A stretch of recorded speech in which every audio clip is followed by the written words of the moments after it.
explicar qué es la lógica. Aquí vemos algunos conceptos que nos pueden ayudar a comprender qué es la lógica. En general podríamos decir, se trata del orden del pensamiento, es algo fundamental para poder razonar y pensar correctamente, que en el fondo implica hábitos intelectuales que nosotros nos permita tener base para conocer realmente lo que está sucediendo en nuestra realidad, ya sean teorías, personas, ideas, emociones, ¿no? Cualquier cosa, pero la lógica es como una herramienta que nos permite descubrir cuáles son las formas adecuadas para saber que aquello que estamos conociendo es correcto, ¿no? O digamos que se infiere o es acorde a la realidad.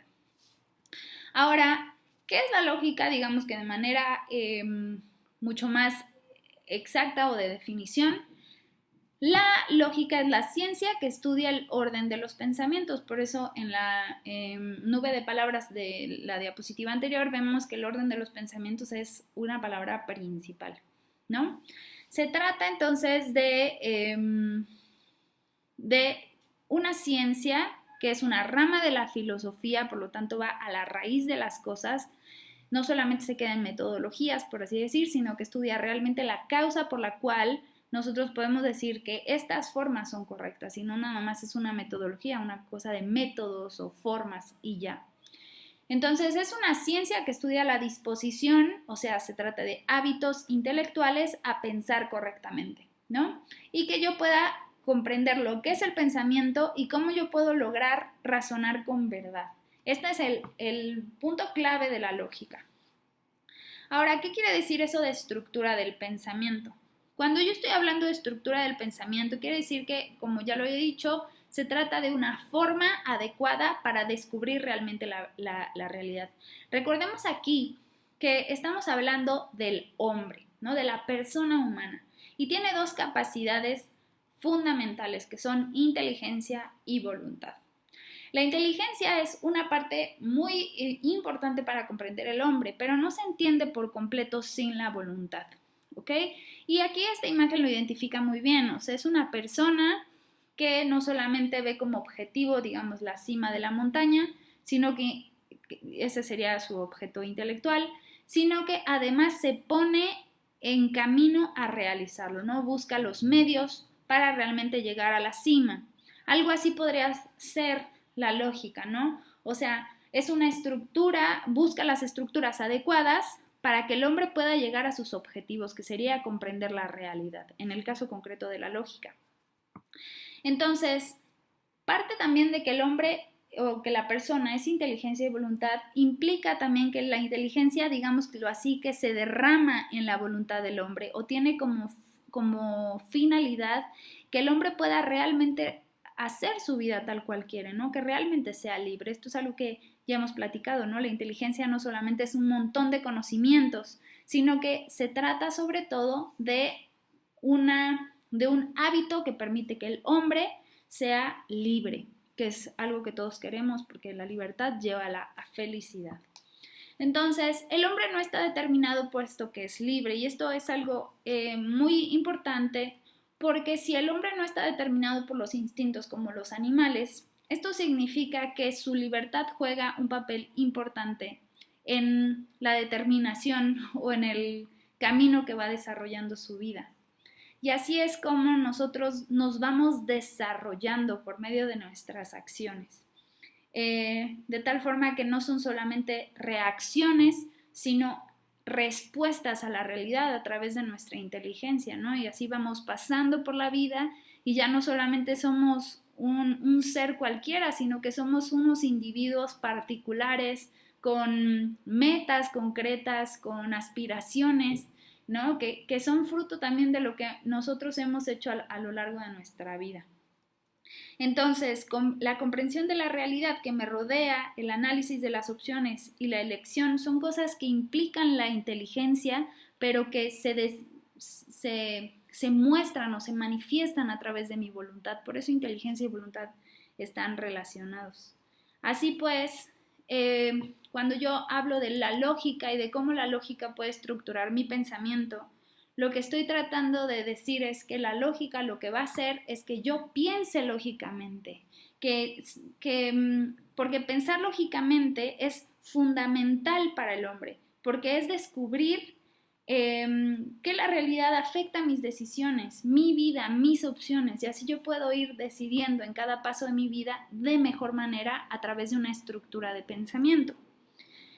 Ahora, una característica que también surge del hombre es que la libertad humana no está determinada, lo cual implica que yo me voy desarrollando y lo cual implica que yo me tengo que desarrollar por medio de hábitos, ¿no?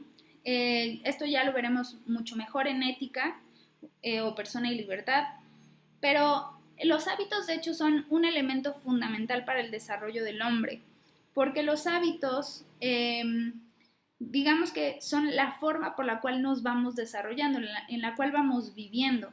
Y uno puede decir, bueno, es que yo no tengo hábitos, yo no soy una persona de hábitos porque pues tal vez yo fumo, porque tal vez a mí a veces me cuesta leer o me cuesta escribir, o no sé, no me limpio los dientes, me duermo muy tarde, veo redes sociales y no tengo ningún buen hábito, ¿no?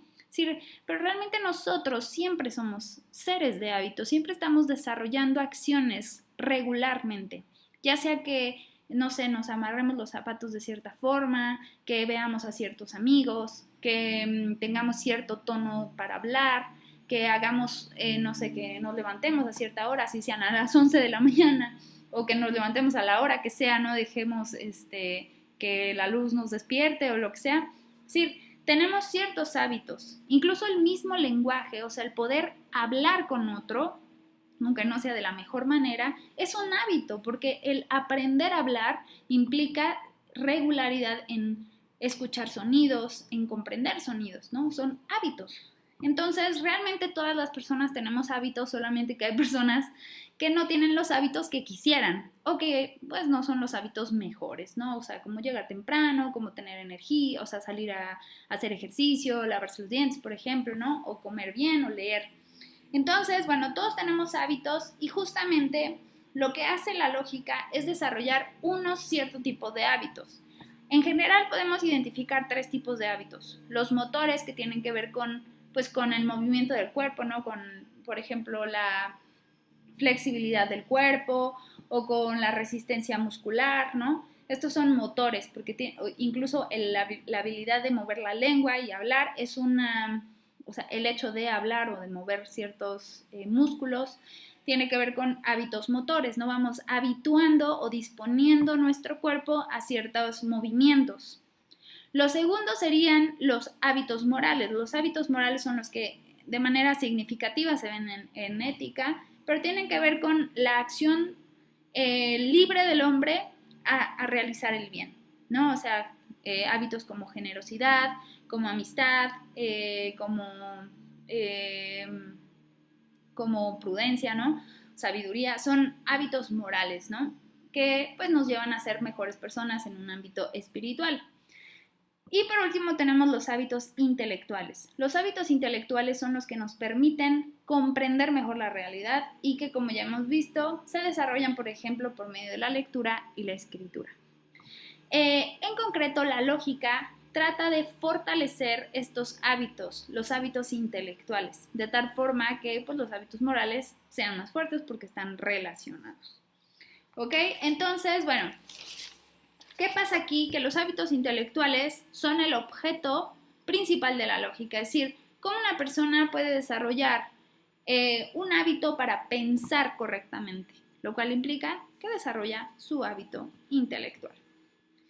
Ahora, justamente por eso decimos que el hombre lógico, aquí pongo una niña, ¿no?, que está aprendiendo a pensar correctamente, que está desarrollando un hábito intelectual que le permite comprender mejor la realidad, porque aprender a sumar, o porque aprender a desarrollar ideas, o a hacer geometría, o no sé, geografía, pues para comprender mejor la realidad y que aquello que me dicen o aquella teoría que me expresen yo la pueda comprender profundamente y así pueda tomar mejores decisiones.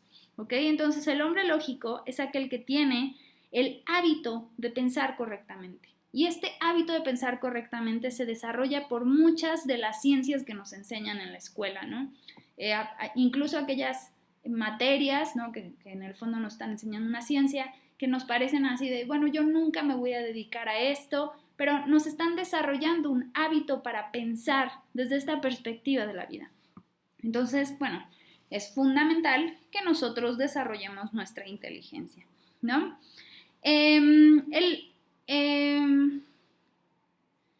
Muy bien, justamente nosotros podemos hacer una analogía con el cultivo. Cuando nosotros hablamos de, por ejemplo, cultivar un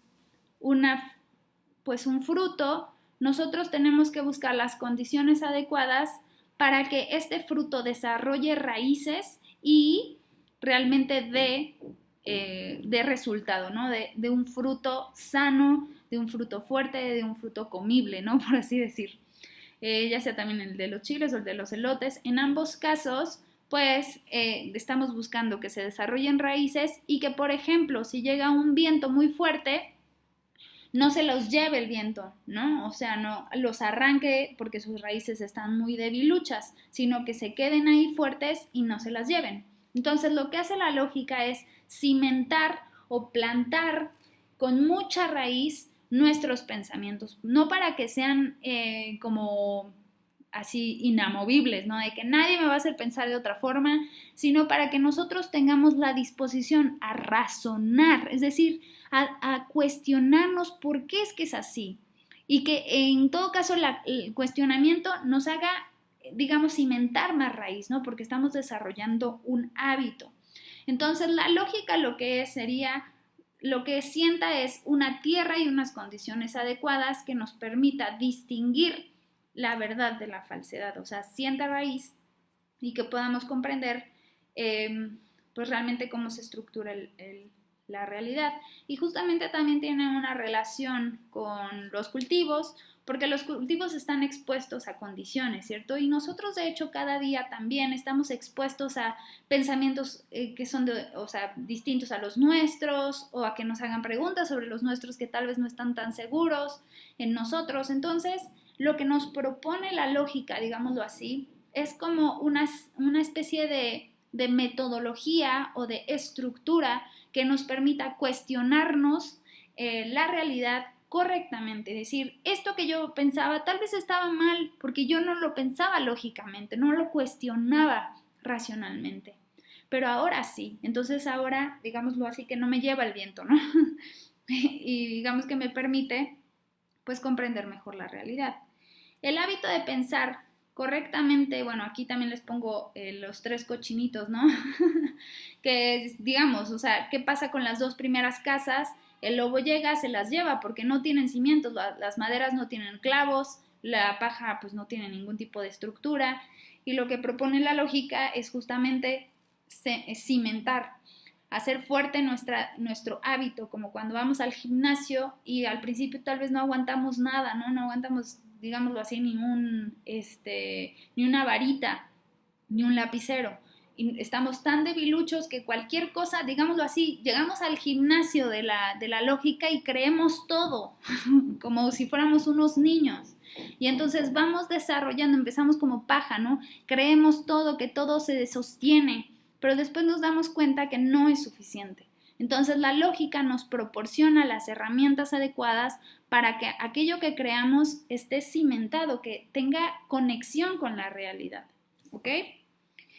Y entonces, bueno, justamente pensar implica cuestionarnos la realidad, un poco como aquí les había dicho, los niños tal vez tienen todavía no las herramientas adecuadas para cuestionarse correctamente la realidad, pero se la cuestionan y por eso llega un momento en el que nosotros podemos tener una opinión sobre las cosas y una opinión sustentada, ¿no? Cuando estamos en la mesa y nuestros papás nos preguntan algo ya de 12 años y ya podemos decir algo con razones, porque entonces ya hemos desarrollado hábitos en la escuela o con nuestra familia para poder decir lo que pensamos con cimientos, con lógica. Hemos desarrollado un hábito intelectual. Entonces, justamente pensar implica, o pensar correctamente más bien, implica cuestionarnos la realidad, para que entonces nos cultivemos, para que, digamos, sentemos raíz y entonces no creamos cualquier cosa, y nos vayamos con el viento, sino para que estemos seguros de que aquello que pensamos tiene sustento. ¿Ok? Esto, todo lo que hemos dicho, es acerca de la lógica. La lógica lo que hace es esto, ¿no? Descubrir para que nosotros podamos comprender mejor la realidad. Y para eso hay que cuestionarnos la realidad, hacernos preguntas como ¿qué? ¿Para qué? ¿Por qué? Que son preguntas, por supuesto, filosóficas y que requieren esfuerzo. Por supuesto que requieren esfuerzo, pero en la medida en la que nos vamos habituando a desarrollar ese esfuerzo, o a practicar ese esfuerzo, es que podemos tener mucho más facilidad con el tiempo, como cuando vamos al gym y al principio nos cuesta muchísimo trabajo tal vez cargar 1 kilo, ¿no? Pero después tal vez 1 kilo lo cargamos sin problema y ya necesitamos 2 y 3. Lo mismo pasa con los hábitos intelectuales. Tenemos que empezar a cargar peso para comprender, ¿no? Por eso, aunque sea filosofía o cosas que nosotros no estamos acostumbrados, con el tiempo vamos a poder desarrollarlo si nos esmeramos y vamos continuamente a aprender esto, ¿ok? Entonces, la lógica entonces hasta ahora lo que hace es estudiar el pensamiento. Y como ya habíamos dicho, el pensamiento implica abstracción. Esto es bien importante, no estamos hablando de cosas concretas, como cuando pasa con los sentidos sensibles, ¿no? Es decir, estoy viendo la mesa, o estoy viendo la computadora, o estoy viendo un corazón, ¿no? Sino que estoy comprendiendo algo que se separa, por así decir, de la materia, de tal forma que yo puedo, por ejemplo, en esta pintura del grito, ¿no? Estar observando una etapa concreta de la realidad, ¿no? Que es como toda la modernidad, y decir, bueno, entra la desesperación, y entonces yo no solamente observo la realidad en su desesperación, sino que digamos que la abstraigo, la comprendo fuera de lo que está sucediendo en concreto, y puedo decir de ello, hay ansiedad, desesperación en esta época concreta, e incluso hacer una obra de arte, ¿no? Que es muy común, espero que la conozcan. Muy bien, pues esto es la lógica. Y la lógica es justo estudiar el pensamiento. Ahora, la primera pregunta que hay que hacernos es, ¿cómo se manifiesta nuestro pensamiento? Las opciones son por percepciones sensibles, por ideas y conceptos solamente, por ideas, juicios y razonamientos o por el lenguaje. El lenguaje es algo correcto, se manifiesta nuestro pensamiento por el lenguaje, pero aquí en concreto, digamos, podríamos poner respuesta por el lenguaje, porque ciertamente lo manifestamos por medio de él, pero además en estas preguntas diríamos, la que definitivamente no es por percepciones sensibles, porque el pensamiento intelectual, aunque parte de lo que nosotros observamos, es la abstracción, recordemos esto. Ahora, ideas y conceptos solamente no, porque aunque ciertamente sucede, ¿no? O sea, el pensamiento se manifiesta por medio de ideas y conceptos, también se manifiesta por medio de razonamientos. Entonces tenemos ideas, juicios y razonamientos, no solamente ideas, ¿ok? Entonces tenemos que las respuestas correctas son por ideas, juicios y razonamientos y por el lenguaje, ¿no? De tal forma que nosotros podemos identificar que estas son las 3 operaciones del pensamiento. Pensamos entonces, no era así. Pensamos entonces por medio de 3 operaciones que son la idea, concepto o simple aprehensión. O sea, normalmente yo me voy a referir como esta primera operación a idea o concepto, casi no la refiero como simple aprehensión. Pero digamos que es la primera, por eso se llama simple, abstracción del conocimiento. La segunda es juicio o proposición, casi siempre me voy a referir a ella como juicio. Y la tercera es raciocinio o razonamiento. Son sinónimos estos dos, entonces cualquiera de las dos aplica. ¿Ok? Muy bien, vamos a ver la primera. La primera operación del pensamiento es la idea. La idea lo que tiene como base es que, primero, es la más básica operación del pensamiento porque digamos que es la que primero sucede. Normalmente cuando nosotros estamos platicando o expresando nuestras ideas, sucede, bueno, nuestro pensamiento en general, sucede que utilizamos las 3 y a veces no sabemos distinguir. Uno de los planteamientos básicos de la filosofía es distinguir las cosas. Por eso es que siempre parte de las ideas. Vamos a distinguir qué es esto otro. Y así nosotros podemos identificar justamente cómo es que se desarrolla adecuadamente el pensamiento. Entonces, la idea es una operación básica, capta las características esenciales de las cosas, de los seres de la realidad. Es un proceso intelectual. Esto que no se nos olvide, es intelectual, no es sensible, es intelectual. El concepto se manifiesta en el plano mental, pero lo expresamos por medio de palabras, ¿sale? Por ejemplo, árbol, mesa, silla, café. Y uno puede decir, bueno, también pueden ser cosas más abstractas, por ejemplo, amistad, ¿no? Que no es algo que tiene, digamos que no podemos llevarnos en la bolsa, sino que concebimos por medio de la experiencia.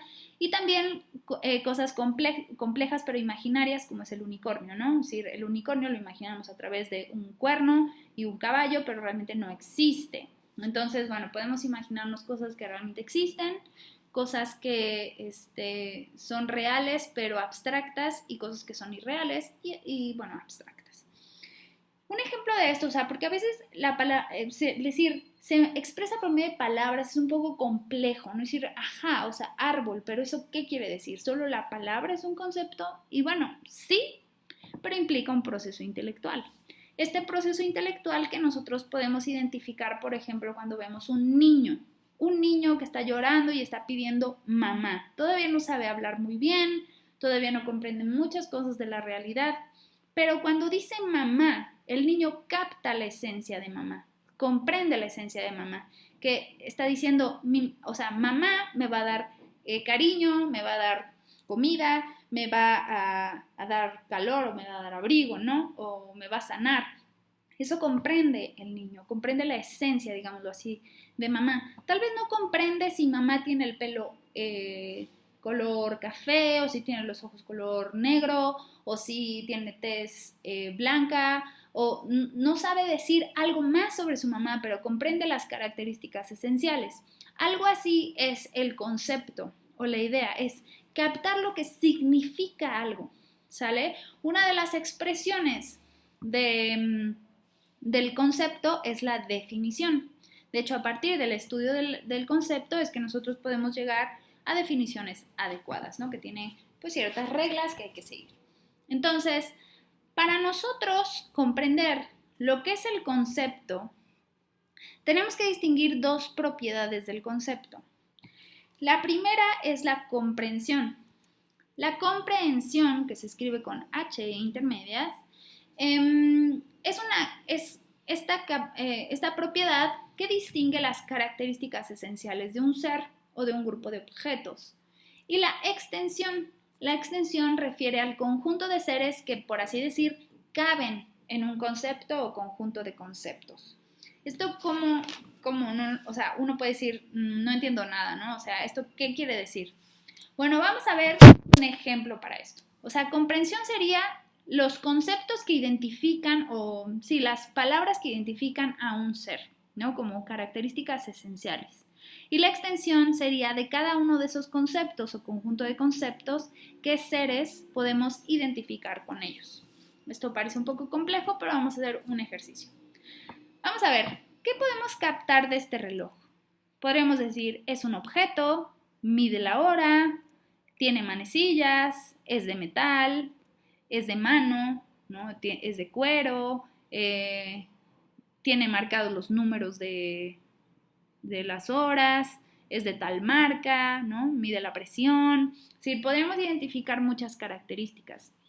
Pero, ¿qué características, digamos, que comprenden no a este reloj, sino al concepto reloj? Eso es la comprensión, que es lo esencial de un ser, pero no como este ser, ¿no? Como esto sí, digamos, la comprensión de este ser implicaría todas estas características y aún más. Pero cuando yo quiero comprender lo que es un ser en concreto, como decir, ¿qué significa reloj? Yo no puedo poner que tiene manecillas, porque ¿dónde quedan los relojes digitales o los relojes de arena, o los relojes de sol. También son relojes, pero son otro tipo de relojes, ¿no? Entonces, nosotros, para captar la comprensión del reloj en general, podríamos decir nada más de estas dos. Es decir, un reloj es un objeto que mide la hora. Esa es la comprensión de un reloj. Ahora, ¿cuál es la comprensión de este reloj? Todas estas características y las que hagan falta, porque esas son las características esenciales que identifican al objeto que nosotros estamos analizando, ¿ok? Cada concepto entonces refiere a la comprensión, o sea, es un objeto, es digamos que un elemento de comprensión. Mide la hora es un segundo elemento de comprensión. El objeto, por así decir, sería comprensión, pero ¿qué extensión tiene este objeto? Entonces, por ejemplo, si todos estos objetos, todas estas cosas que están aquí, todas estas imágenes, fueran el mundo, todas las cosas que existen, nosotros podríamos decir, a ver, si yo digo el concepto objeto, ¿qué cosas caben en este concepto? Y diríamos, bueno, lo que sacaríamos sería los seres vivos, ¿cierto? Por ejemplo, al unicornio, que aunque es irreal, pues sigue siendo un ser vivo, y al gato, porque todos los demás son objetos. O sea, la tele es un objeto, los lentes son un objeto, la guitarra es un objeto, el zapato es un objeto, el reloj es un objeto, ¿no? Entonces, ¿qué? Que no son objeto el unicornio y el gato. Así pues, la comprensión es objeto y la extensión en este universo de seres son estos, ¿ok? Quitamos, si se dan cuenta, al gato y al unicornio, ¿ok? Entonces vemos que cada concepto es una comprensión y tiene una extensión, es decir, le caben muchas cosas. Pero ¿qué tal si yo digo, por ejemplo, la comprensión, aquí me faltó una H, es ser vivo? ¿Cuál es su extensión? Es gato y unicornio, ¿no? Tomando en cuenta ese universo de seres que puso. O sea, quito todos los objetos. Digamos que lo hice al revés. Ahora, ¿qué pasa si yo digo, mi comprensión son dos características, objeto y sirve para medir la hora? ¿Sí? Si vemos aquí, comprensión tiene distintas características, son las características esenciales, ¿ok? Entonces, puede ser que yo nada más diga objeto, esa es una característica esencial que identifica la comprensión. Y sirve para medir la hora, es mi segunda característica, ¿ok? Entonces, ¿cuál es la extensión de esto? De todos los seres que yo vi, ¿no? Que el televisor, que el zapato, que el gato, bueno, pues nada más me quedo con estos, porque estos serían los únicos que caben, entre comillas, en la comprensión o en las características esenciales, objeto y sirve para medir la hora. Ahora, ¿qué tal si yo además digo, bueno, vamos digamos que a hacer más chiquita la comprensión, es decir, a poner más características?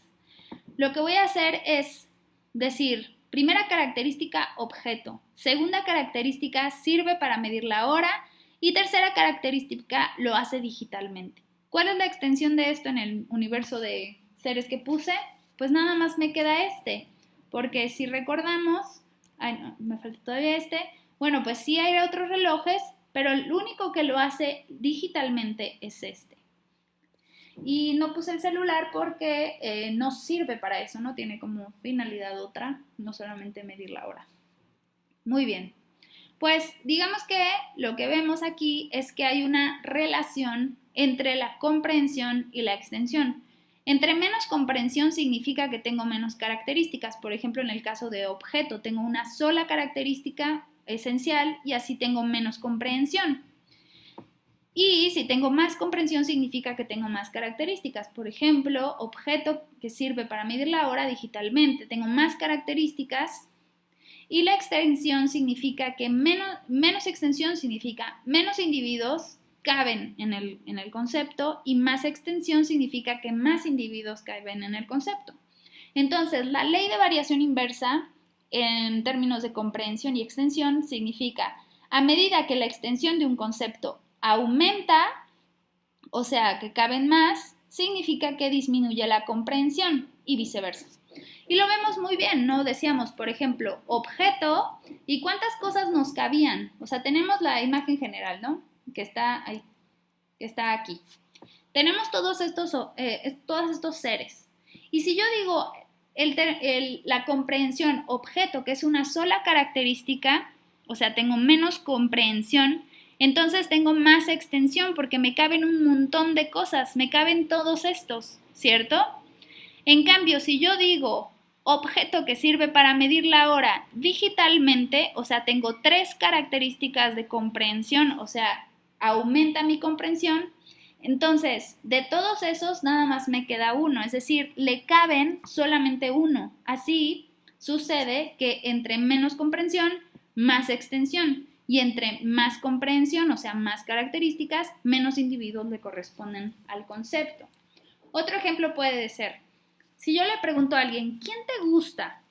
Y me dice, una persona. Pues de todos estos, pues caben todos, porque todos son personas, ¿cierto? O sea, uno puede decir, pero eso puede ser cualquiera, ¿no? Entonces digo, bueno, una persona que es hombre. Entonces ya aumenté mi comprensión y ahora ya puedo eliminar a todos los que son mujeres, ¿cierto? Es decir, disminuye mi extensión. Ahora son menos los que caben en la comprensión, es decir, en una persona que es hombre. Pero si además le aumento otra característica esencial, es decir, aumento la comprensión, digo hombre con barba, entonces pues ya puedo eliminar a un montón de personas. Es más, aquí me quedarían tal vez unos 3, ¿no? Él y él. Es decir, ahora hay menos extensión porque hay más comprensión. ¿Ok? Muy bien. Pues la extensión, digamos que esto de ir identificando comprensión y extensión me permite hacer mejores definiciones. Por eso es muy bueno, porque así me permite identificar correctamente a qué me refiero. Ahora, en concreto la extensión me permite ordenar en orden de general y particular. O sea, me permite descubrir qué son conceptos generales y cuáles son conceptos particulares. Y para esto hay 2 formas de acomodar. La forma decreciente, que va de lo general a lo particular, por eso pongo 5, 4, 3, 2, 1, porque voy de lo más general. Al 5 le caben 5 unos. En cambio, al 1 nada más le cabe 1. Es más individual, más particular, y el 5 es más general. Entonces voy de 5, 4, 3, 2, 1. Y la otra forma de acomodar es la forma creciente. La forma creciente va al contrario, va de lo particular a lo general y sigue la misma lógica esto de los números, que sería el 1, pues le cabe solamente un 1, pero al 3 le caben 3 unos y al 4, 4 unos y así, ¿no? Entonces voy creciendo, voy de lo más particular a lo más general. ¿Ok? Entonces, si hacemos un ejercicio en el que tengo que ordenar de acuerdo a la extensión estos 3 conceptos que de hecho nosotros ya vimos, nosotros podemos empezar diciendo, a ver, ¿cuál es el concepto más general de estos 3? ¿Será hombre? No, porque hombre, digamos que todavía no es tan general como lo es persona. Persona incluye también mujer. Entonces, como tengo un concepto más general, será persona general, o sea, el más general, luego hombre y luego hombre con barba, que es el más particular. ¿Ok? Entonces vamos a hacer un ejercicio. Del orden creciente, en orden creciente sería, vamos a ir de lo más particular a lo más general. Sería hombre con barba, luego hombre y luego persona. ¿Ok? Porque fuimos de lo más particular a lo más general. Y en el orden decreciente iríamos decreciendo, o sea, yendo hacia abajo, de lo más general, o sea, persona, a lo más particular, yendo por hombre y luego hombre con barba. ¿Sale? Espero que esto haya quedado claro. Muy bien, vamos a ver ahora la segunda operación del pensamiento, que es el juicio. El juicio consiste en, digámoslo así, en armar proposiciones. Y las vamos a armar por medio de un verbo. Es decir, ya no solamente vamos a identificar qué son, como de características esenciales, sino que ahora podemos decir algo de ellos, algo más de los seres que nosotros observamos. El juicio también se le dice proposiciones. Y lo que hacemos armando es relacionar o separar características con objetos. Es decir, vamos a decir, por ejemplo, en el caso del niño que dice mamá, tal vez cuando es muy bebé todavía no descubre si mamá tiene el pelo alto, si tiene el pelo largo, si lo tiene corto, si lo tiene chino, todavía no descubre eso. Pero en un momento dado, a partir de una oración puede decir, mi mamá tiene el pelo largo, ¿sale? Y además puede aumentar un complemento, por ejemplo, puede decir, mi mamá me cocina pollo con verduras, ¿no? Es decir, puedes modificar esto y el complemento siempre sirve para ser más específico y más preciso. Pero en general nosotros expresamos el juicio por medio de esta fórmula, ¿no? De esta estructura que es la estructura de la oración. Ponemos un sujeto, ponemos un verbo y ponemos un predicado. Ahora bien, hay distintas características que podemos identificar en los juicios, ¿ok? Ya identificamos que se trata de una oración, que decimos algo de las cosas, ya sea afirmativamente o negativamente, y que estamos relacionando unos conceptos con otros, ¿no? Estamos relacionando, en el caso de la mamá, mi mamá y pelo largo sí se relacionan, ¿no? Si yo digo mi mamá no es alta, estoy diciendo mi mamá y alta no se relacionan, no hay relación entre ellos, no estoy viendo relacionando, por eso se trata de relacionar, de armar proposiciones. Entonces, ¿cuáles son características generales? Primero voy a detenerme en esto de la lógica clásica y lógica moderna. La lógica clásica comienza con Aristóteles, particularmente pues con su organón, no sé si han escuchado de eso, ¿no? Desarrolla toda una estructura de la lógica y particularmente se preocupa por, digamos, por seres o por características que no son singulares. En cambio, la lógica moderna se preocupa sobre todo o estudia sobre todo cuestiones particulares de las cosas. Ahorita vamos a ver un ejemplo de esto, pero esto es importante que lo identifiquemos. Ahora, en la lógica clásica identificamos 4 tipos de argumentos que se llaman A, E, I, O. Así se llaman A, E, I, O. Y ese nombre lo adquieren de acuerdo a 2 características, a la cualidad y a la cantidad. Es decir, de acuerdo a qué características tenga, es que se van a llamar de una forma o de otra. Entonces, bueno, ¿cuáles son las características generales? Hay 3 en general que podemos identificar. Podemos identificar su realidad, es decir, si ese juicio que estamos haciendo, por ejemplo, mi mamá es alta, ¿es verdadero o es falso? Si coincide con la realidad, es verdadero, y si no coincide con la realidad, es falso. Por su cualidad, podremos decir que se expresan de forma afirmativa, o sea, sí relacionando un concepto con otro, o negativa, cuando no relacionan un concepto con otro. Por ejemplo, mi mamá es alta sería un juicio afirmativo, y mi mamá no es alta sería un juicio negativo, porque no estoy diciendo que no hay relación entre ellos, pero la relación tiene que ser explícita para que sea negativo. Y por su cantidad es cuando nos referimos a digamos, una generalidad muy grande, cuando hay un 100% de los seres a los que me refiero que tienen cierta característica. Eso es cuando son universales, ¿no? Cuando digo, por así decir, todos los hombres son mortales. O sea, yo estoy diciendo el 100% de los hombres, no hay un hombre que no sea mortal, ¿no? Y eso es el universal, o también puede ser negativo cuando yo digo ningún hombre es planta, ¿no? Estoy diciendo el 0% de los hombres es planta.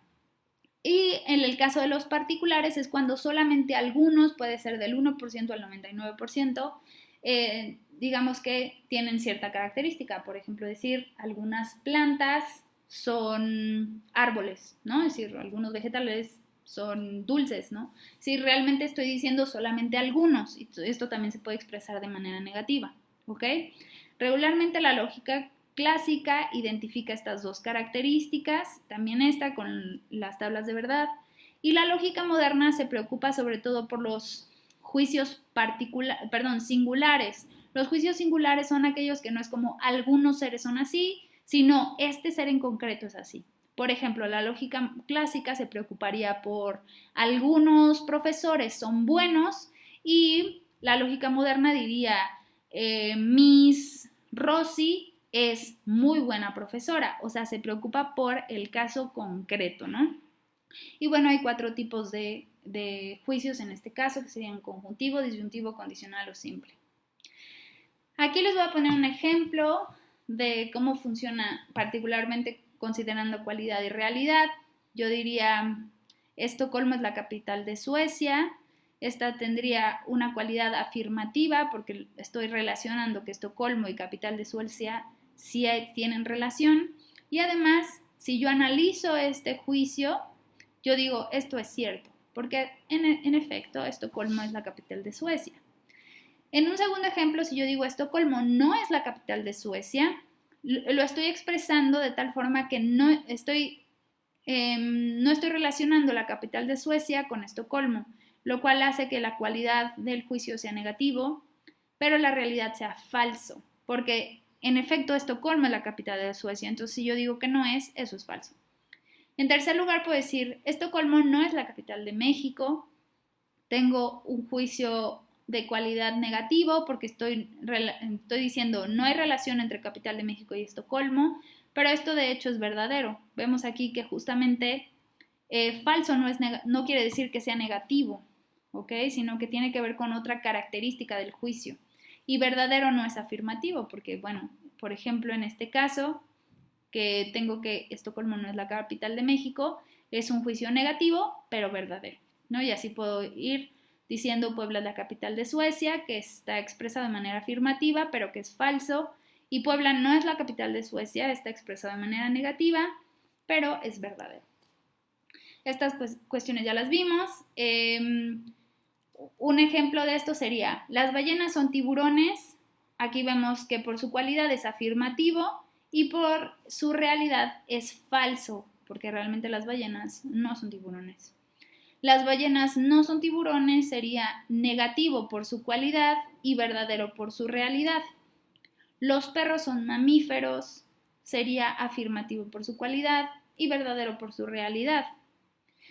Los perros no son mamíferos sería negativo por su cualidad, porque está expresando un no hay relación, y falso por su realidad, porque sí son mamíferos. Estos 4 que hemos visto son los que considera la lógica clásica, pero este de Toby es mi perro es el que consideraría o es un caso típico de la lógica moderna, porque es un caso concreto, es un caso singular, no está diciendo algunos perros son de algunas personas, sino que estoy diciendo Toby en concreto, es mío. Entonces, esto no es estudiado por la lógica clásica, es estudiado por la lógica moderna y trata con juicios singulares.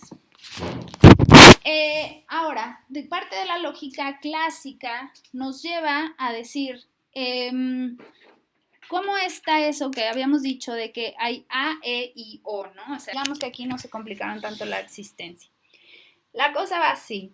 Los juicios categóricos son los que son considerados en la lógica clásica y tienen estos 4 nombres. Ahora bien, ¿cómo identificamos el A del E, del I, del O? Nosotros habíamos dicho, hablado de la característica de la cantidad y de la cualidad. Cuando identificamos que hay un juicio que tiene la característica universal y es afirmativo, entonces se llama A. Cuando vemos que es universal negativo, se llama E. Cuando es particular afirmativo, se llama I. Y cuando es particular negativo, se llama O.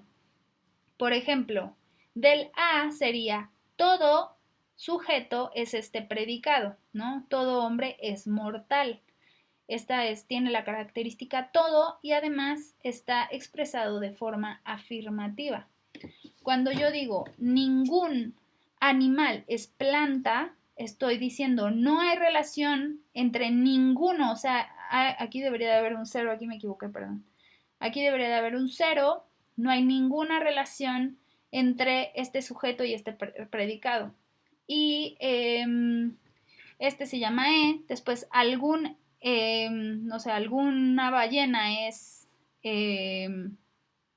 gris, sería estoy refiriéndome a solamente un caso particular, pero de manera afirmativa, y algún S no es P sería pues un particular pero negativo. ¿Ok? En el caso de la lógica clásica, moderna, tenemos que se desarrolla en el siglo XIX y por parte del XX, pero que comienza como en el siglo XVII a partir de Leibniz, porque pues empieza a desarrollar algo que digamos que es considerado el padre de la lógica matemático. Y la lógica matemática considera sobre todo cuestiones de juicios simples o juicios concretos o singulares. Entonces tenemos estos 4 tipos. El conjuntivo, esto sobre todo lo van a ver en el material de la semana 7. Tenemos los simples, que son así expresar de manera concreta un sujeto y decir algo sobre ese sujeto, ¿no? Por ejemplo, Ernesto Zedillo fue presidente o Ernesto Zedillo no fue presidente de México, en un caso sería falso, por supuesto. Estamos expresando una característica de un ser concreto, de un singular. Los condicionales es cuando ponen un antecedente y un consecuente. Por ejemplo, si hace frío, que es el antecedente, entonces el lago se congelará, que sería el consecuente. Los disyuntivos serían aquellos que ponen una o sea, que ponen 2 opciones y hay que elegir entre una. Por así decir, la universidad es católica o protestante.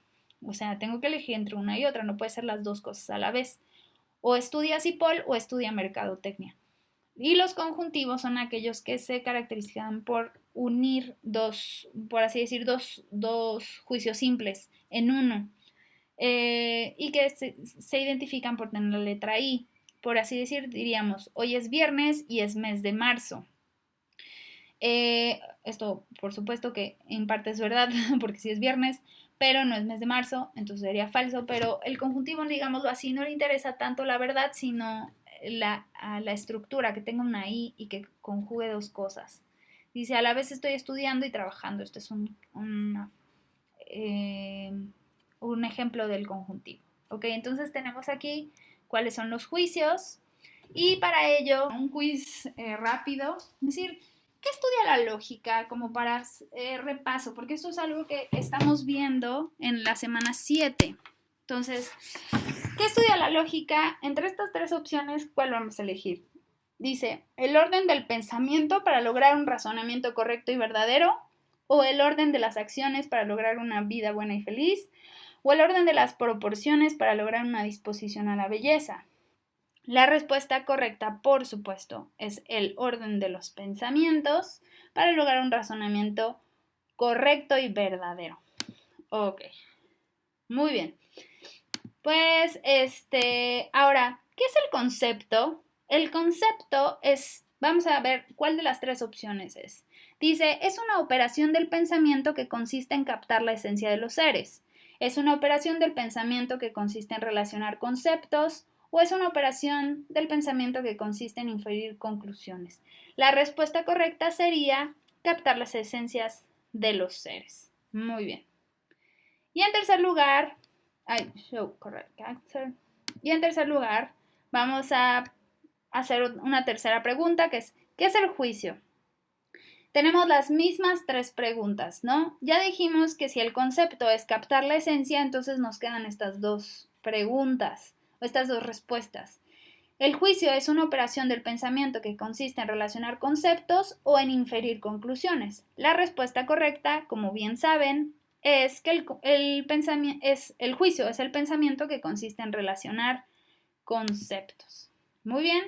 Y entonces, bueno, hasta aquí hemos visto ya todo lo que es de la semana 7. Espero que haya quedado muy claro. Ahora vamos a ver lo que sería de la semana 8. Pero para esto justamente nos va a llevar una cuarta pregunta, que sería, ¿qué es el razonamiento o el raciocinio? Y como ya descartamos estas 2, entonces nos queda esta respuesta, que es, el raciocinio es una operación del pensamiento que consiste en inferir conclusiones. Y no sé si ubican este meme, que es una persona, pues digámoslo así, que haciendo todos sus cálculos para poder llegar a una conclusión así, ¿será que esto es cierto o no? Y así lo ponemos también cuando nos estamos riendo con alguien más y diciendo, bueno, yo estaba tratando de comprender las cosas y estamos así, ¿no? Haciendo todos nuestros cálculos. Pues justamente de eso se trata el razonamiento, es decir, de hacer todo un proceso mental en el que lleguemos a una conclusión a partir de ciertas premisas o de ciertos juicios conocidos. ¿Ok? Entonces, justamente aquí la cuestión es la inferencia. Y la estructura del raciocinio es premisas y conclusión. Digámoslo así, que como vimos en el juicio que teníamos una estructura de la oración en la que hay sujeto, verbo, predicado, aquí podríamos decir ¿cuál es la estructura del raciocinio? Premisas más conclusión. Y aquí es importante decir premisas en plural, porque las premisas, entre más premisas, quiere decir que, digámoslo así, hay más sustento. Entonces, y que nos puede llevar a una conclusión como más certera, ¿ok? El raciocinio se expresa por medio de argumentos. En realidad, el raciocinio es el proceso mental que nosotros realizamos para llegar a una conclusión. En cambio, el argumento es la expresión por medio de la palabra o por medio de la escritura de este procedimiento. ¿Sale? Entonces, justamente lo que vamos a hacer en el ensayo es expresar ese proceso de razonamiento que nosotros tenemos sobre una postura concreta. ¿Ok? Un ejemplo de raciocinio sería el siguiente. Tenemos premisa 1, o sea, mi primer juicio, mi primera razón es: todo el que estudió la primaria debe saber leer. Tengo un juicio, porque tengo un sujeto que sería toda persona o todo el que, un verbo, estudió la primaria, debe saber leer, sería el predicado, ¿no? O sea, tenemos sujeto, verbo, predicado, y es algo que podemos decir, bueno, esto es cierto, ¿no? Porque ciertamente si pasaste la primaria, pues aprendiste a leer, ¿no? Porque aprendes en segundo o primero de primaria. Entonces, mi primera premisa correcta o verdadera. Segunda premisa, mi segundo juicio, será: todo universitario o toda persona, sujeto universitario, que estudió, sería mi verbo, la primaria, estudió la primaria, la primaria será mi predicado. Entonces tengo sujeto, verbo, predicado, tengo todo universitario estudió la primaria. A partir de esto, ¿qué puedo concluir? Si digo, todo el que estudió la primaria debe saber leer, y todo universitario estudió la primaria, por lo tanto, y aquí es donde, digamos, en esto que nosotros estamos captando de estos juicios, estamos haciendo un proceso para inferir la conclusión. Entonces, yo infiero lo siguiente: todo universitario sabe leer. Hay que tener aquí conceptos en común entre las premisas para que yo realmente pueda inferir a través de ellas. Si no hay una inferencia, yo no puedo llegar a una conclusión. ¿Ok? Hay distintos tipos de argumentos o de raciocinios, pero siempre tiene que tener este elemento de inferencia. Es decir, a partir de conocimientos ya dados, porque esto es algo que damos por hecho, ¿no? El universitario a fuerza tuvo que pasar la primaria, entonces damos por hecho, y a partir de esto que ya conocemos llegamos a algo nuevo, por así decir, ¿no? El universitario sabe leer. Otro ejemplo, que es el ejemplo clásico, que seguramente lo escuchamos, es: primera premisa, todo hombre es mortal. No tenemos todo hombre, sería el sujeto, es verbo, mortal es predicado. Segunda premisa sería Sócrates, verbo, sujeto, es verbo, hombre predicado. Tenemos, por lo tanto, que a partir de esto podemos inferir que Sócrates es mortal, porque en las premisas ya se nos daba a entender algo, y entonces a partir del proceso mental que estamos haciendo en el análisis de estas premisas puedo concluir que Sócrates es mortal. Ese es el sentido del argumento o del raciocinio: procesar la información para poder llegar a una inferencia, a una conclusión concreta. ¿Sale? El raciocinio entonces conjuga las tres operaciones del pensamiento, porque estoy juntando conceptos concretos, los relaciono, por lo tanto estoy haciendo juicios, y además hago todo este proceso de inferencia. ¿Y por qué se dice entonces que la lógica me ayuda a razonar mejor? porque la lógica lo que quiere es que yo logre este proceso, que es el tercero y por lo tanto el más complejo, de manera correcta.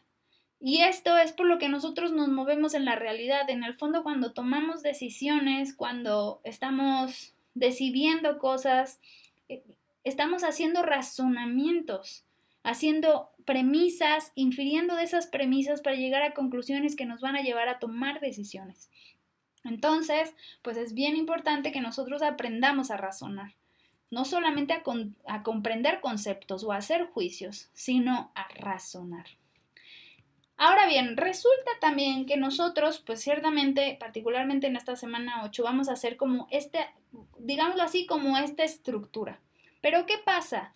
Que muchas veces ciertamente diríamos, bueno, todo hombre es mortal y esto lo podemos decir como cierto. Pero nosotros lo que vamos a hacer en el ensayo es explicitar, o sea, dar la explicación de por qué decimos que todo hombre es mortal. Porque no podemos nada más decir un juicio y ya, y asumir que es cierto, sino que tenemos que comprobarlo. Entonces, y también la segunda premisa. Y de hecho la conclusión ya no hay que explicarla más, porque lo que hacemos aquí es que la verdad de las premisas nos lleva a la verdad de la conclusión, ¿cierto? O sea, cuando yo estoy diciendo esto es verdad y esto es verdad, lo que infiera de ello también puede ser cierto, si es que la inferencia sí se dio correctamente. Si yo, por ejemplo, dijera todo hombre es Sócrates, sería una mala inferencia. Lo que hace la lógica es decir qué formas son correctas de inferencia y cuáles no, de tal forma que nosotros digamos, esto que yo estoy concluyendo es cierto. Y en el ensayo lo que nosotros hacemos es explicar estas razones para que aquello que concluyamos como nuestra postura o como nuestra conclusión, digamos que estemos ciertos de que es verdad. ¿Sale? Entonces, al menos hay 3 tipos de razonamientos, estos los vamos a ver más adelante. O sea, vamos a ver exactamente de qué tratan en la semana 8, les voy a poner ahí un poco de material. Los deductivos, que son como los que les mostré, de todo hombre es mortal, Sócrates es hombre, por lo tanto Sócrates es mortal. Los inductivos, que es, por ejemplo, Garfield es gato, Minino es gato, Chucky es gato y así voy viendo un montón de gatos, por lo tanto, es gato y tiene 4 patas, por lo tanto todos los gatos tienen 4 patas. Y en el analógico, que sería aquel que es de lo particular a lo particular, este tiene una estructura un poco particular, entonces vamos a verlo más adelante. Ahora, ¿todos los argumentos llevan a la conclusión? No, así como dijimos, ¿no? En este caso de, si yo digo, todo hombre es Sócrates, realmente no me está llevando a una conclusión adecuada. Entonces, hay formas de argumentos que no se están siguiendo, que no están llevando a una inferencia. Así pues, lo que hace la lógica es justamente ver qué estructuras son adecuadas, ¿ok? Y de cuáles se infiere realmente la conclusión. Si de hecho nosotros encontramos que hay estructuras que no me llevan a la conclusión, lo que se llama son falacias, que es algo que vamos a ver en la semana 9 en particular. Ahora, lo que sí nos sirve de entrada, antes de, digamos, entrar en formas específicas adecuadas del argumento, lo que nos sirve siempre es procurar la precisión y la claridad.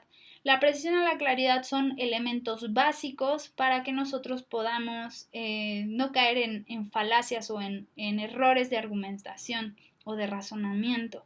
Si a partir si somos claros y precisos en lo que estamos diciendo, entonces podemos más fácilmente estar correctos en lo que decimos. Vamos a hacer 2 cosas particularmente: definir la postura y estructurar el argumento. Vamos a armar un juicio con nuestra posible conclusión y vamos a estructurar las razones, ¿ok? ¿Y cómo lo vamos a hacer? Vamos a seguir 3 pasos. El primero es definir la postura. El segundo es exponer las razones y el tercero es explicar las razones de manera sintética. Ahora voy a explicar cada una. Paso 1, definir la postura a partir de la pregunta de investigación. Nosotros ya tenemos nuestra pregunta de investigación, ¿cierto? O sea, vamos a partir de esta pregunta de investigación que ya elegimos y ahora vamos a tratar de responder una posible conclusión en forma de juicio. Armamos un juicio siguiendo la estructura, sujeto, verbo, predicado y complemento. y ya tenemos nuestra postura. Un ejemplo puede ser así. Esta pregunta, por cierto, no es una pregunta esencial, pero sirve para ejemplos. Si la pongo más compleja, luego es más complicado. Es decir, ¿se puede abusar de las mujeres? Suponiendo que esa sea mi pregunta de investigación. Entonces, yo parto de esta pregunta y ahora voy a contestar. Yo creo que la respuesta a estas preguntas es no, pero esto no está armado de manera de juicio, ¿no? Armado con la estructura sujeto-verbo-predicado. Entonces, la voy a armar. Nadie debe abusar de ninguna mujer, ni en la familia, ni en el trabajo, ni en la comunidad. Es decir, yo estoy contestando, tomando los elementos clave de la pregunta y lo estoy armando como en forma de juicio, además asumiendo una postura clara, ¿no? O sea, puede ser, de esta pregunta puede decir, sí, se puede abusar de la mujer en el momento que se quiera, pero eso no es algo que queremos sostener y que de hecho sería falso. Entonces nosotros vamos a poner la postura en la que creemos, como poniendo también el contexto específico para ser más claros. Y entonces ya tenemos nuestra postura, ¿sale? Hay que tomar elementos de la pregunta, pero armarla en forma de juicio. Paso 2. A partir de la postura vamos a buscar razones para validar nuestra respuesta, es decir, esta respuesta que pusimos de nadie debe abusar de ninguna mujer, ahora la vamos a justificar. ¿Sale? Recuerden como buscar los cimientos, como los cerditos con su casa, ¿no? Vamos a buscar qué cimientos van a hacer fuerte nuestra postura.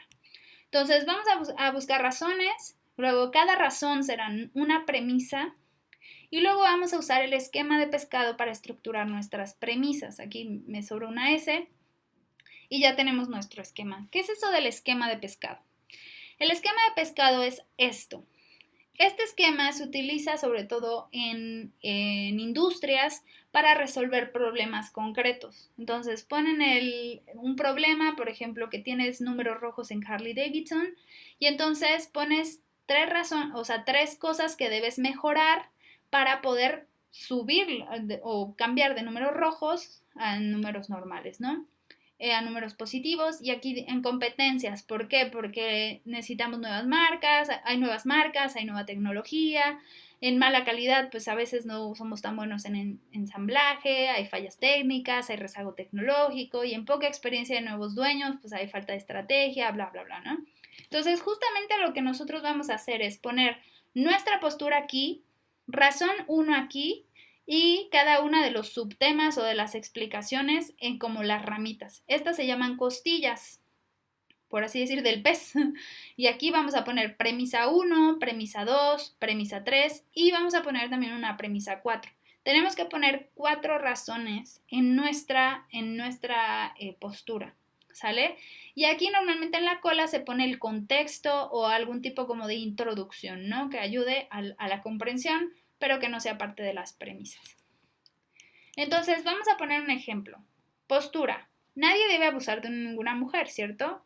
Entonces, mi premisa 1 va a ser, es del género humano. Mi segunda premisa va a ser, es persona y tiene dignidad. O sea, por ser persona, tiene dignidad. Mi premisa 3, puesto que es digna, tiene libertad, lo cual la hace autónoma. Y mi premisa 4, puesto que es persona, es un ser social y debe ser considerada para el bien común. Y entonces cada una de estas premisas la voy a poner en una costilla de nuestro pescado y la conclusión en la postura, ¿no? Así como les había dicho. Aquí voy a poner nadie debe abusar de ninguna mujer. Aquí voy a poner es persona, tiene dignidad, tiene libertad y voy a abrir otra costilla, voy a decir es un ser social y tiene que ser considerada en el bien común, ¿sale? Y ahora, ¿qué voy a hacer en mi paso 3? En mi paso 3 lo que voy a hacer es explicar cada premisa por separado, ¿sale? Ahí en mi mismo esquema de pescado voy a poner aquí la explicación de cada uno, que sea sencilla, pero que sea clara y que, digamos, que explique con mis palabras, ¿ok? Entonces, vamos a utilizar conectores para mayor precisión. Normalmente no usamos conectores, decimos esto así, así, así, pero realmente los conectores nos ayudan a tener mayor comprensión de lo que estamos expresando. ¿Okay? Entonces es fundamental que usemos conectores, ahorita les pongo algunos ejemplos. Y con eso tú ya tienes tu explicación sintética. Por supuesto que esto no es tu ensayo final, solamente es como empezar a escribir, empezar a decir por qué pienso esto. Y entonces cuando ya busquemos información académica o científica acerca de esta explicación, ya vamos a saber hacia dónde ir, ¿no? Las fichas de trabajo que hemos hecho han sido como para orientarnos en el tema, pero vamos a tener que investigar mucho más para poder tener razones suficientes para justificar nuestra postura. Un ejemplo de este paso 3 es este. Mi postura es esta, ¿no? Nadie puede abusar de una mujer y digamos que mis premisas son mi por qué, mi explicación, ¿ok? Y esto en concreto es mi argumento. Nosotros a veces, y de hecho yo a veces también lo digo, ¿no? Decimos, cada uno de estos es un argumento. No, el argumento es el completo. Premisas con conclusión es el argumento. Y cada una de estas es mi premisa, es decir, una parte de mi argumento, ¿sale? Entonces yo aquí voy a poner, mi primera premisa es del género humano, que ya les había dicho, lo cual la pone en el mismo campo moral que cualquier otro ser humano, y con lo cual se le puede reconocer derechos y sus capacidades espirituales, pensar y elegir. ¿Ok? Expliqué de manera sintética con mis palabras.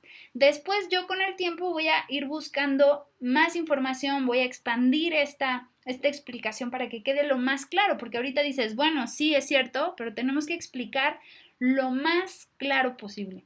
Entonces, bueno, esto es una explicación sintética. Luego voy a ir con la segunda, tiene dignidad, voy a escribir debido a que es persona, eso implica que la mujer no es cosa, por lo que no se le puede hacer con ella lo que se quiera o lo que sirva para dar placer, ¿no? O sea, pensemos así en cada cosa y bueno, así voy a ir con cada una. Esto es lo que tienen que hacer.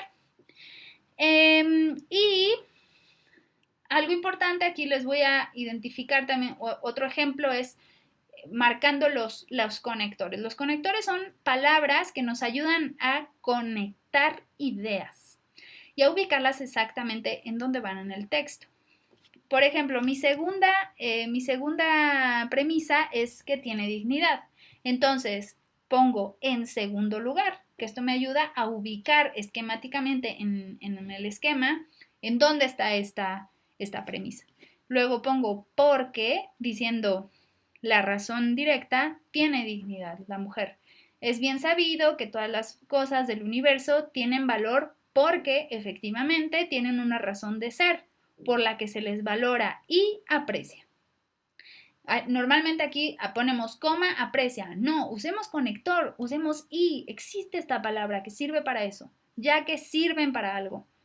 No obstante, las capacidades ontológicas de la mujer superan el grado de utilidad en el que se quedan los objetos materiales del mundo, pues ella puede pensar y decidir, es decir, la mujer es persona y por ello su valor es incalculable e inviolable, lo cual la hace digna o bien merecedora de un trato que supone libertad y no utilidad. ¿Cierto? Esto de hecho me va a llevar a la tercera premisa, por ejemplo, hablar de justamente la libertad y cómo esto es autonomía y qué significa, ¿ok? Pero ahorita exponerlo con conectores me va a ayudar. Ustedes en su trabajo van a tener que marcar así como aquí con rojo cuáles son los conectores que están usando y van a decir, bueno, ¿qué onda con los conectores? Bueno, pueden buscar en internet conectores y les van a salir un montón de opciones. Aquí les doy unas opciones, ¿no? Si nosotros queremos identificar tiempo o una orden de secuencia temporal de los sucesos, puedo poner más adelante, después, si quiero sumar enunciados, puedo poner asimismo, también, además, incluso para contrastar ideas, puedo poner no obstante, pero, para indicar causa y consecuencia, por tanto, por eso, así que, para aclarar, es decir, por esto, por ejemplo, y para organizar el texto, puedo poner primero, segundo, por otro lado, por lo tanto, para terminar. ¿Sale? Entonces, ¿qué con todo esto? Que, bueno, pensar nos ayuda a comprender mejor y así tomar mejores decisiones. Comprender mejor mis opciones y así elegir mejor. Estamos conectados, mente y corazón, por así decirlo, y decisiones. Libertad e inteligencia están conectados. Por eso, aprender lógica, aprender a pensar lógicamente, es aprender a decidir mejor en el fondo. Es desarrollar un hábito intelectual que va a fortalecer mi capacidad de análisis de opciones. Y por lo tanto, voy a poder decidir mejor.